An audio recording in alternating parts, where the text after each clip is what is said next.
안녕하세요. 정준환의 부동산 레시피입니다. 이번 시간에는요, 제가 번동에 직접 다녀왔는데요. 번동의 지금 현재 상황과 가치 부분에 대해서 한번 분석드렸으니까요. 여러분들도 함께 가치 분석해 보시고요. 영상 끝까지 시청해 주세요. 자, 먼저 번동 일대 개발하는 곳들이 상당히 많이 있죠. 또 1차, 2차, 3차 모아타운으로 대상지가 지정이 되어 있는데요. 이곳에 대한 위치를 한번 보도록 할게요. 첫 번째 지정됐던 곳이 바로 이쪽 일대의 부분들이 모아타운으로 1차가 지정이 되어 있었고요. 위쪽에 이렇게 되어 있는 지역들이 2차로 모아타운 대상지로 되어 있죠. 그리고 아래쪽 이 일대 요렇게가 3차로 지정이 10월 달에 대상지로 지정이 되어 있죠. 이쪽 일대. 그러니까 수유역하고 상당히 이곳은 멀지가 않으니까 위치상으로는 상당히 1차나 2차에 비해서 위치는 상당히 역세권에 해당한다고 보시면 되겠습니다.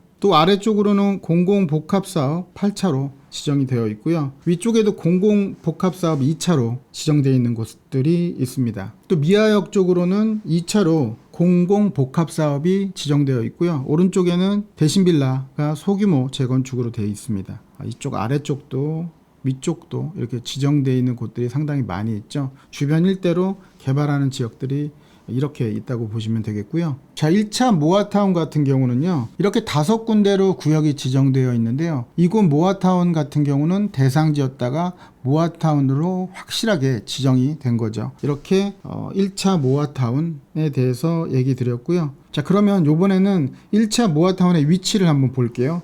수유역부터 거리가 좀 상당히 좀 멀죠. 1차 모아타운 같은 경우는 역에서는 좀 멀다. 그러나 진척성도는 빠르다. 감정평가 금액까지 다 나왔어요. 이곳 같은 경우는 감정평가 금액까지 다 나와 있더라고요.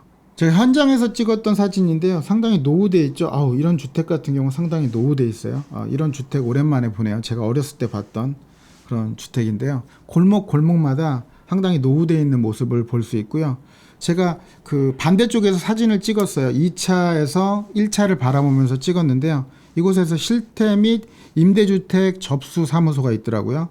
그래서 위치상으로 보면 이쯤에 있는 것 같아요. 제가 2차에서 바라봐서 여기서 사진을 찍어가지고 이쪽을 찍었으니까요. 이쪽 일대 있기 때문에 여러분들이 1차에 대해서 이제 관심 있고 임장을 가시게 된다면 이곳 조합 추진위 같은 경우도 한번 들려서 자세히 물어보시면 좋을 것 같아요. 자, 이번에는 2차 모아타운 위치예요. 수역에서 좀 더 가깝죠. 1차에 비해서. 이곳이 1차, 이곳이 2차. 이렇게 보시면 되겠습니다. 이쪽 같은 경우도 조망이 나오겠죠. 아직까지는 이제 진행하고 있는 대상지이기 때문에 지정이 된 곳은 아닙니다. 여러분들이 이제 임장 가셔서 시세도 한번 확인해 보시면 좋을 것 같고요. 아래쪽이 이제 3차 이렇게 돼요. 2차 같은 경우는 모양은 이렇게 돼 있고요. 1종과 3종으로 돼 있는 그러한 지역이고요. 1종보다는 3종이 아무래도 감정평가 금액이 향후에 높게 되기 때문에요. 물건을 매입한다면 이제 3종 일대를 매입하시는 게 감정평가 금액이 높게 나오겠죠. 그래서 앞서 얘기했던 1차 같은 경우 5개의 구역으로 돼 있고요. 이렇게 5개의 구역으로 돼 있고요. 이 가까운 곳에 6차, 7차, 8차 뭐 이런 식으로 구역으로 진행되고 있는 것 같아요. 물론 이제 나머지 구체적으로 또 가봐야 되겠습니다만 이쪽 일대는 어느 정도 진척이 많이 돼 있고요. 제가 현장 조사를 했을 때는 이곳 같은 경우가 8월 3일 기준일로 해서요. 이 이후에는 조합 설립 인가가 났다면 자유롭게 이제 매각이라든가 매매가 쉽지 않은데요. 이 이전에 조합 설립 인가가 난 곳은 자유롭게 전매가 가능한 상태라고 보시면 되는데 이쪽 일대하고 이쪽 일부가 조합 설립 인가가 일찍 났다. 이렇게 보시면 될 것 같아요. 자, 현장에서 제가 사진을 찍은 모습인데요. 2차 같은 경우도 상당히 노후되어 있는 그런 모습들을 볼 수 있고요.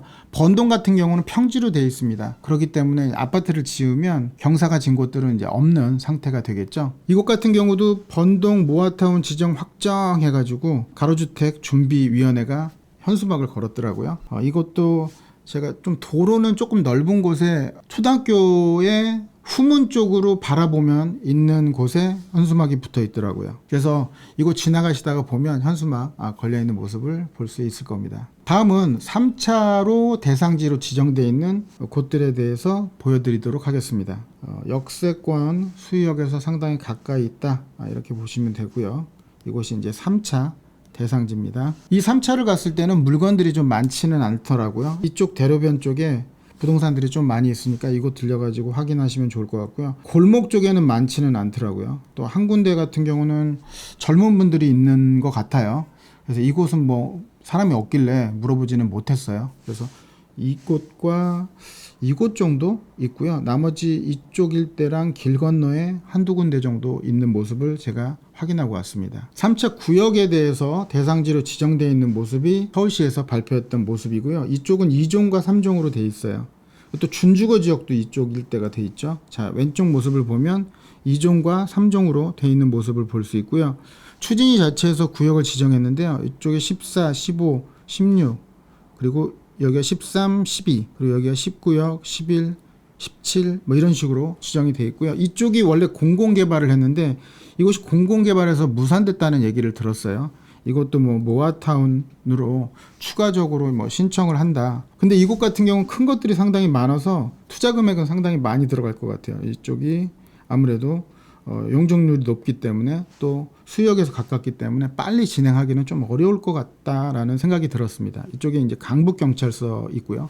강북경찰서 위아래쪽으로 빠져 있어서 이곳 같은 경우는 3차 모아타운 대상지로 지정된 곳입니다. 자, 이것도 사진을 찍었죠. 1차, 2차, 3차 이렇게 돌아다녔거든요. 이곳 같은 경우도 모아타운 선정 확정 그런데 이거는 모아타운 대상지고요. 번지수 이렇게 나와 있고요. 이쪽 같은 경우는 편의점이 있었는데 편의점 안쪽으로 들어가 가지고 골목으로 이렇게 들어가면 오른쪽에 있었던 거로 기억이 납니다. 모아타운 대상지인데 이게 모아타운으로 지정돼서 뭐 속도감 빠르게 진행하시면 좋을 것 같은데 이곳 같은 경우는 이제 상가들이 좀 많이 있기 때문에 속도는 빨리 되지는 못할 것 같다라는 느낌을 받았습니다. 자, 번동 일대 신축 허가, 공동주택에 대한 신축 허가를 제가 조사했는데요.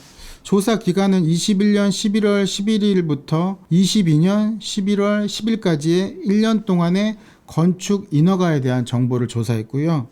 이곳 같은 경우는 이렇게 1년 동안 5건 정도가 공동주택 신축으로 허가를 받았더라고요. 이렇게 5개를 했는데 역시 여기는 번지수는 제가 좀 가렸습니다. 1차로 지정된 곳은 권리선정 기준일이 1월 20일 건축 허가분 같은 경우는 이 이후에 받은 거는 현금 청산된다. 이렇게 꼭 기억하시고요. 2차로 지정됐던 곳들은 6월 23일 이후에 착공입니다. 건축 허가가 아니라 허가 받고 착공 신고를 하는 거죠. 착공 신고를 6월 23일까지 안 했다면 현금 청산. 또 그 이후에 3차가 지정된 대상지로 지정된 곳은 10월 27일까지 착공 신고를 안 한 경우엔 현금 청산한다. 이렇게 기억하셔서 신축 빌라를 사실 때는 이 날짜를 충분히 잘 검토하셔서 사셔야 현금 청산 대상이 안 되기 때문에요. 꼭 기억하시기 바라겠습니다. 자, 이번에는 대표 아파트, 번동의 대표 아파트를 조사한 건데요. 번동 주공. 번동 같은 경우는 주공이 굉장히 1991년도에 입주했기 때문에 좀 오래됐어요. 22년 4월 달에 실거래가 된 게 31평형을 기준으로 2층인데요. 9억 정도 됐고요. 9억 이상이 됐다가 조금 최근에 빠지는 것 같아요. 수의역 두산 위브 1차 이런 경우들이 9억대, 8억 9천 후반대, 8억 중반대. 그 다음에는 한솔 솔파크가 7억대, 7억 8천 후반. 이거는 이제 21년 11월 1일부터 조사를 한 거예요. 1년 동안에. 그리고 이곳 같은 경우는 21년 12월이니까 조금 연식이 조사됐던 게 1년 좀 넘은 그러한 조사 기간이다라고 보시면 될 것 같아요. 이렇게 1위부터 10위까지 조사했고요. 10위 같은 경우 기산 그린이 6억 3천대가 올 1월에 실거래가 됐네요. 8층 같은 경우가 이런 부분들 잘 참고하셔서 내가 번동 모아타운을 살 경우에는 이 정도의 연식이 된 거는 이 정도 시세가 가는구나. 그러면 모아타운이 새롭게 신축을 했을 때는 아무래도 여기 있는 아파트보다는 좀 더 비싸겠죠. 그 부분도 잘 참고하셔서 여러분들이 선택하시면 좋을 것 같습니다. 다음은 나홀로 아파트에 대해서 한번 조사를 해봤어요. 세대수가 적은 99세대에 대해서 번동, 수의역, 두산 위브에 대해서 조사를 했는데요. 14년 차고요. 조사는 34평형을 조사를 했어요. 22년 6월 달이니까 지금으로부터 한 5개월, 6개월 전에 거래됐던 금액이고요. 8억 9,800 정도가 실거래가 됐고요. 16층이 됐네요. 그 이후에 올라갔다가 좀 약간 빠졌을 것 같아요. 세대수는 적은 그런 나홀로 아파트다 라고 보시면 되겠고요. 그 다음에는 26년차 노후되어 있는 아파트에 대해서 한번 조사를 했는데요.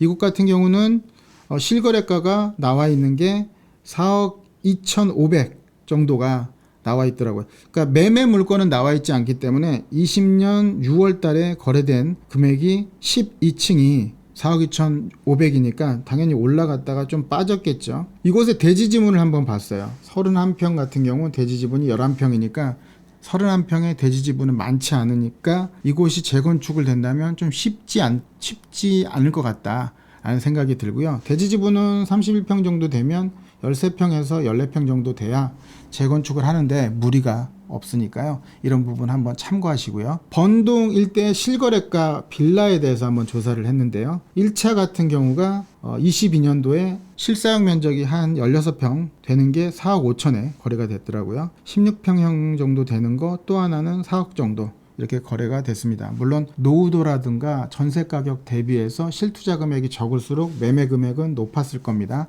그래서 아마 이쪽 뒤가 높은 것 같고요. 그 다음에는 2차에 대해서 실거래가를 봤어요.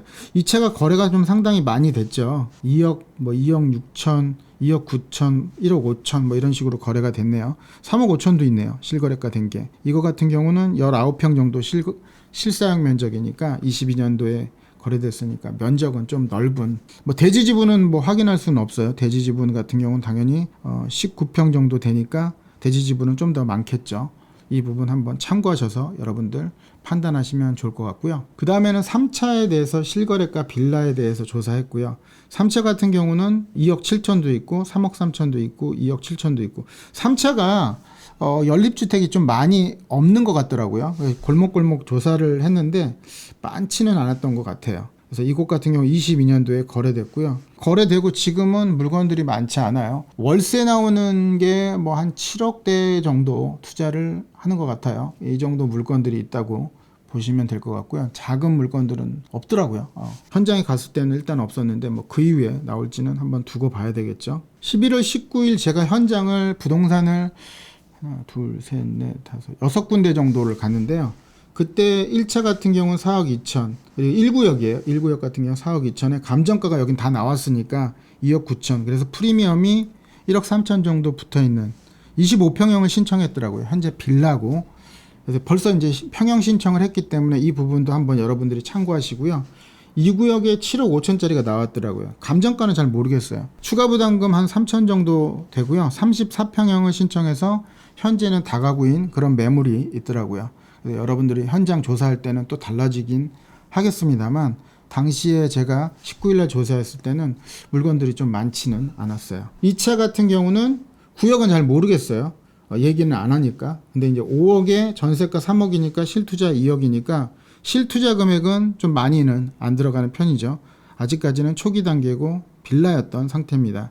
번지수라든가 이런 것들은 제가 말씀드리긴 좀 그렇고요. 3차 같은 경우는 7억 5천, 작은 게 없더라고요.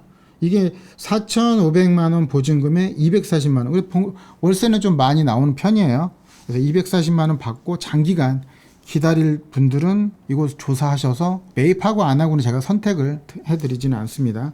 감정가가 나중에 얼마 나오겠다 이런 부분들은 지금 얘기는 드리지 않고 싶고요. 대지는 43평 정도 되고 현재 다가구인 상태다. 그래서 이런 물건들이 제가 조사했을 때는 있더라고요. 물론 이 외에도 물건은 있겠죠.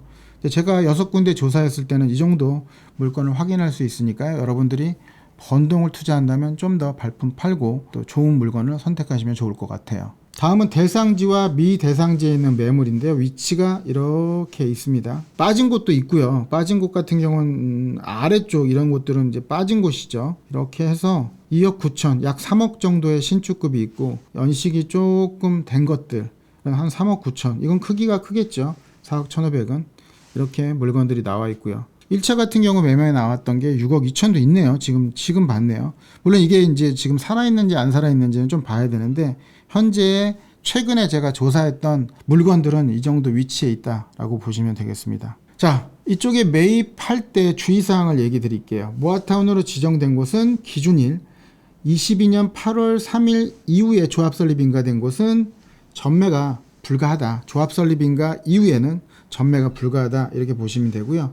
1구역 같은 경우는 조합 설립 인가가 규제 이전에 됐기 때문에 자유롭게 매수하고 매도할 수 있다고 보시면 되고요. 2차 대상지 같은 경우 일부 지역 6, 7, 8 구역은 좀 일찍 조합 설립 인가가 난 것 같아요. 그래서 조합 설립 이후에 전매하는 경우는 가능할 것 같은데, 그 외의 지역들은 조합 설립 인가가 난 이후에는 등기 칠 때까지, 입주해서 등기 칠 때까지는 가져가야 되기 때문에 좀 장기간 갖고 계실 분들, 입주까지 생각하실 분들이 선택하시면 좋을 것 같고요. 3구역 같은 경우는 매수 후에 등기가 전매가 불가하다. 왜냐하면 조합 설립 인가가 난 곳이 8월 3일 이전에는 없었기 때문에 이 부분도 잘 참고하시고요. 3차 대상지는 3차 대상지. 이곳이 1차 대상지, 2차 대상지, 3차 대상지예요. 이게 제가 구역이라고 잘못 썼는데요. 이렇게 대상지 같은 경우 매입할 때는 기준일 참고하셔서 선택하시기 바라겠습니다. 지금까지 번동 모아타운에 대해서 제가 현장 직접 조사했던 내용에 대해서 설명드렸고요. 구체적으로 나중에 한 번 더 제가 번동 일대에 조사를 갈 건데요. 그때 좀 더 부연 설명해서 또 그때 당시에 일어난 현지 분위기에 대해서 한 번 더 해드리도록 하겠습니다. 이번 영상은 여기서 마치고요. 영상이 좋았다면 좋아요, 구독하기, 알림 설정 부탁드릴게요. 오늘도 여러분들 가슴 뛰는 삶 되세요.